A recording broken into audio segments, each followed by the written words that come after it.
Let's start by looking at how ACLs control network traffic.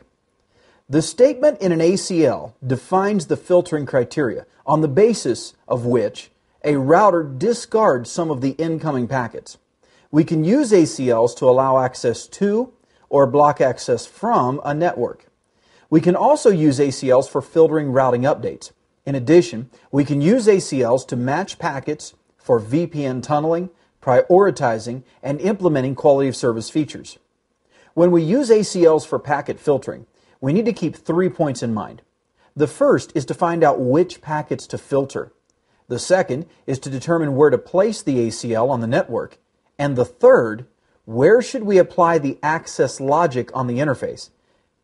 Is it applied on the packets entering or exiting the interface? Let's take an example of a particular network. Here we may first choose to block PC2 from accessing server 1 and allow PC1 to access both server 1 and server 2. Secondly, we may choose to place the ACL on any of the available interfaces. Our purpose here is to block the access of PC2 to server 1. Therefore, it would be more appropriate to apply the ACL either on R1 or R3, as no traffic from PC2 would go through R2. We don't need to place the ACL there. Let's say we've decided to apply the ACL on R1.